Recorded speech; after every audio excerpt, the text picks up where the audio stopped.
there's some big breaking news which is coming in right now. A desperate bid to try and derail the entire Mandir movement. Times now has managed to access a secret intel node on Ayodhya. In fact, the intel input shows that there's an attempt which is made by a terrorist to attack politicians, bureaucrats, and to disrupt peace in the area of Ayodhya.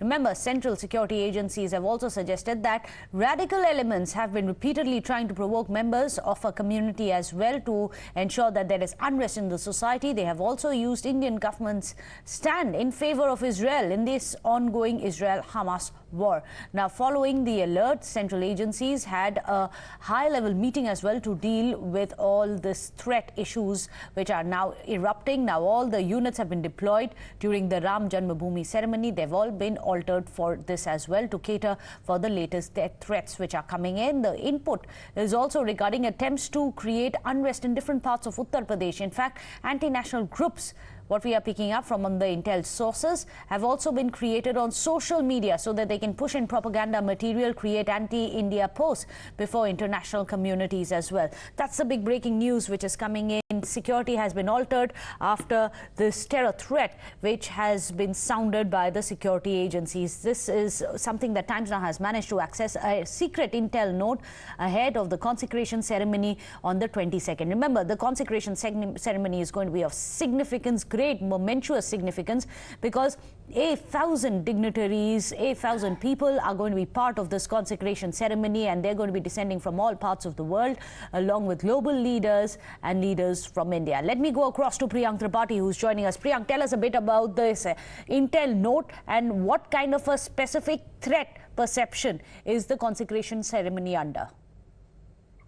See, Meghna, security agencies have been on the high alert since the time they have realized that this particular event could be a very big possible threat with respect to all these, anti-nationals are concerned. What we have got to know that the agencies have been spoken about the threat on the government official during this 22nd of January event, which is being organized in Ayodhya.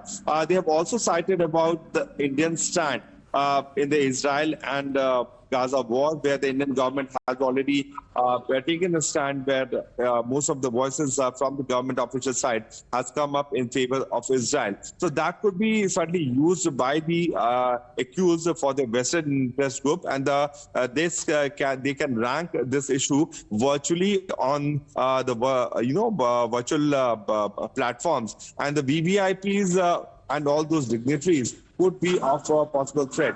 The intel note is also speaking about the PFI and SGPI cadres, who have most of them who have been arrested. But certainly regarding this particular threat which was received by the agencies, there was a multi-level high coordination meeting which happened in between all the security agencies, and on the basis of which certainly proper action is being taken.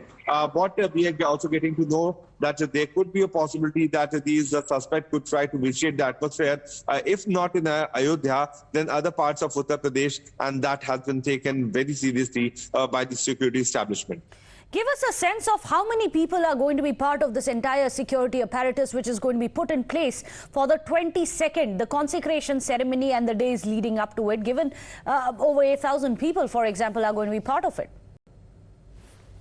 It could be more than 5 to 10 lakh people, Meghna. This is what the estimate is there. Although the government has said that they are at home, celebrate just like a Diwali while the Ram Janmabhoomi inauguration is happening. But certainly there will be devotees who will attempt to come there. Yesterday itself, the Central Industrial Security Force has taken the charge of the newly constructed airport in Ayodhya. We have also visuals of the officials of the National Security Guards were camping there. Then the UPSTF, as well as the officials of the anti-terror squad of the UP police have also been camping there.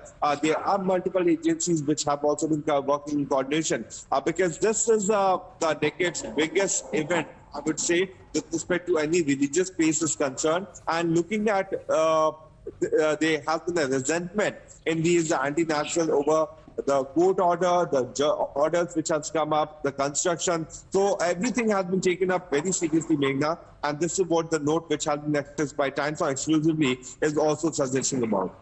Well, Priyank, do stay on with us. Let me go across to Swati. She's joining us from the big screen. Swati, I believe you have the intel note that Priyank's accessed for us. Over to you. Yes, absolutely. Like Priyank pointed out, the agencies have been able to unearth the threat, and after that a meeting was conducted. Some alterations have been made as far as security enemies are concerned. Let me just quickly highlight the operative portion. It says the ongoing Hamas-Israel conflict has also been used by them to this effect by criticizing the government for having allegedly sided with Israel. And here is the point that Priyank was highlighting about the Ram Janmabhoomi.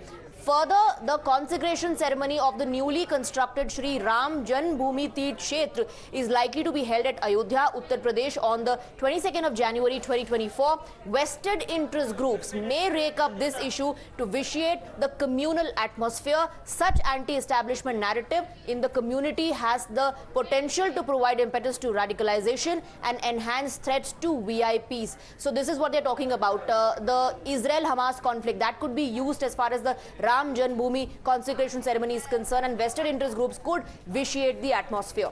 Well, let me go across to Priyank. Priyank, it's very important because one of the issues which has been of serious security threat is also the online offensive which is being planned, allegedly being planned by these terror organizations. Can you throw some light specifically on that? See, Meghna, there are several Western groups who have been trying to radicalize more and more people, because over the period of last few years, the agencies have certainly killed or eliminated, or I would say arrested, the cadres of multiple anti-national forces, like top cadres of the ISIS, then Indian Mujahideen, then various cadres of PFI, as well as those Naxal group have already been eliminated. So the biggest challenge for the anti-national forces is to motivate more and more youth, and that is being done through social media platform. Recently, the National Investigating Agency had also filed a detailed charge sheet which was talking about how these pro-ISIS magazines were written by few of these accused, like Tabish, whose detail was exchanged by us. We can play it later on also. Were trying to indoctrinate youth through various social media platforms. So since they have miserably failed to create any kind of unrest on the ground over the period of last few months, there is an attempt by these anti-national forces and those Akas, I would say, the masters who are based in abroad, to motivate you through social media platform, and for which the propaganda material before them is ready. We are getting to know from our top sources that that could be circulated a week or a few days before the inauguration ceremony, and that can be countered by the cyber experts of India. So on ground as well as on cyberspace, the agencies are on alert.